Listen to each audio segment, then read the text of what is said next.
So, we're starting today with some really tough news out of Woodbury, Minnesota. Yeah. Early Thursday morning, um, a house fire tragically took the life of Jill Sobule, singer-songwriter, activist. She was 66. It's a huge loss, really. Jill Sobule, I mean, she had this incredible knack for writing songs that were, sharp and witty, but also, like, deeply poignant. Absolutely. A unique voice. And we understand she was actually in the Twin Cities for a couple of things. That's right, yeah. She was going to record an episode for the Brian Oak Show podcast, and she was also getting ready for her Minneapolis show. That was planned for June 11th at the Parkway Theater. Okay. The title is pretty full. Hmm. Jill Sobule. Jill Sobule presents Effects 7th Grade and More, a Pride Month event. Wow, yeah. That title alone kind of tells you a lot about her, doesn't it? Fearless, funny. Totally. So for this deep dive, we really want to, explore her life and career, what made her so impactful, based on what we've gathered. Sounds good. It feels like that title hints at her willingness to be vulnerable, but also tackle things head on with a strong perspective. Let's start at the beginning. Okay, so she was born in Denver, Colorado, January 16, 1959. And interestingly, she apparently described herself as a shy kid, always observing. That's interesting, isn't it? You wonder how that quiet observation fed into her songwriting later. That insightfulness. Right, like maybe that's where those sharp details came from. Could be. People who observe a lot often develop this really unique way of seeing things, of interpreting the world. Her first album, Things Here Are Different, that came out in 1990. So that was the start of her sharing those observations. And then, jump forward 5 years to 1995. That's when I think a lot of people really noticed her. The singles Supermodel? Oh yeah, Clueless. Exactly, from Clueless. And of course, I Kissed a Girl.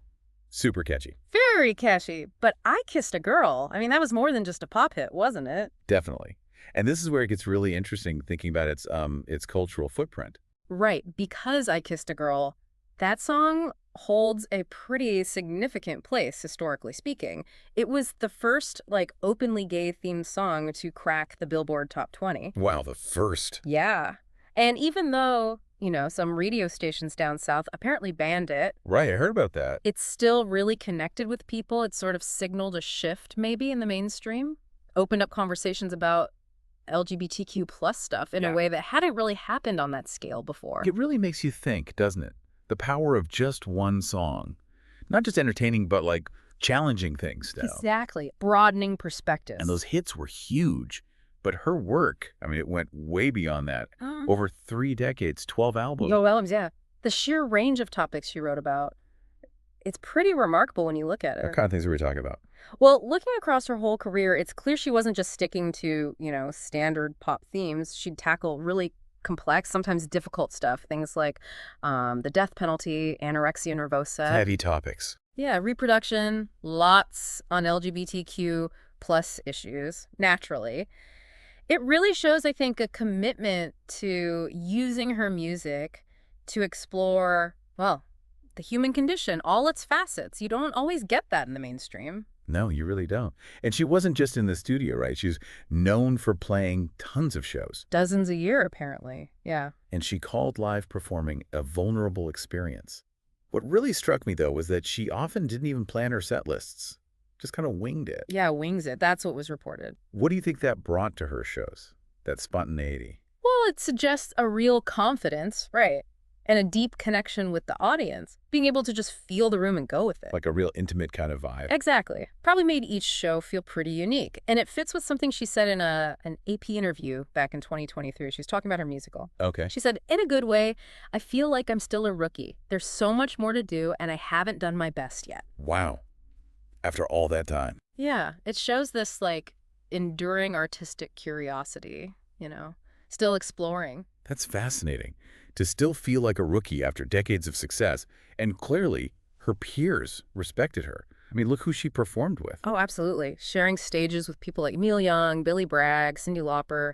That says a lot about where she stood in the music world. Definitely. And being chosen to induct Neil Diamond into the Songwriters Hall of Fame, Right. that highlights the respect for her as a songwriter. Good point. And she even popped up on The Simpsons, playing herself back in 2019. Right. Kind of cements her place in, wider pop culture, too. It really does. And then there's that really interesting period where she She kind of took control of things herself, career-wise. Ah, yeah, the fundraising. Right.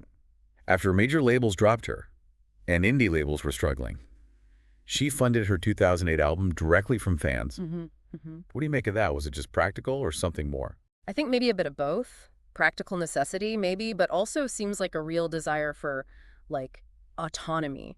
She said something like, the old kind of paradigm where you've always waited for other people to do things. This is so great. I want to do everything like this. So she really embraced it. Yeah, it sounds like it. Embracing that direct connection with her fans, maybe rejecting the old industry model that wasn't working for her anymore. Pretty forward thinking for 2008, really. Kind of foreshadowing crowdfunding and all that. Exactly. Makes you think about how artists always have to adapt, find new ways, you know? It really does. Shows that independent spirit. And since the news broke, the community response has been quite moving. Yeah, it seems so.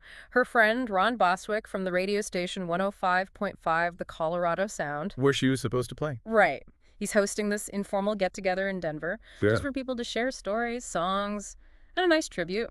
that is nice. And apparently there will be a more formal memorial later this summer. That's the plan, yeah, to properly celebrate her life and, her legacy. And we've heard from people who worked with her, too. Her booking agent, Craig Grossman, said, no one made me laugh more. Her spirit and energy shall be greatly missed. Which really says something about her personality. And it really does. And her manager, John Porter, called her a force of nature and human rights advocate whose music is woven into our culture. That's powerful. Yeah. And he expressed hope that her music and memory keep inspiring people, which I'm sure they will. Mm-hmm. Now, just circling back to the circumstances of her passing, the fire in Woodbury. The investigation is still going on, right? That's right. They're still working to determine the exact cause of the fire.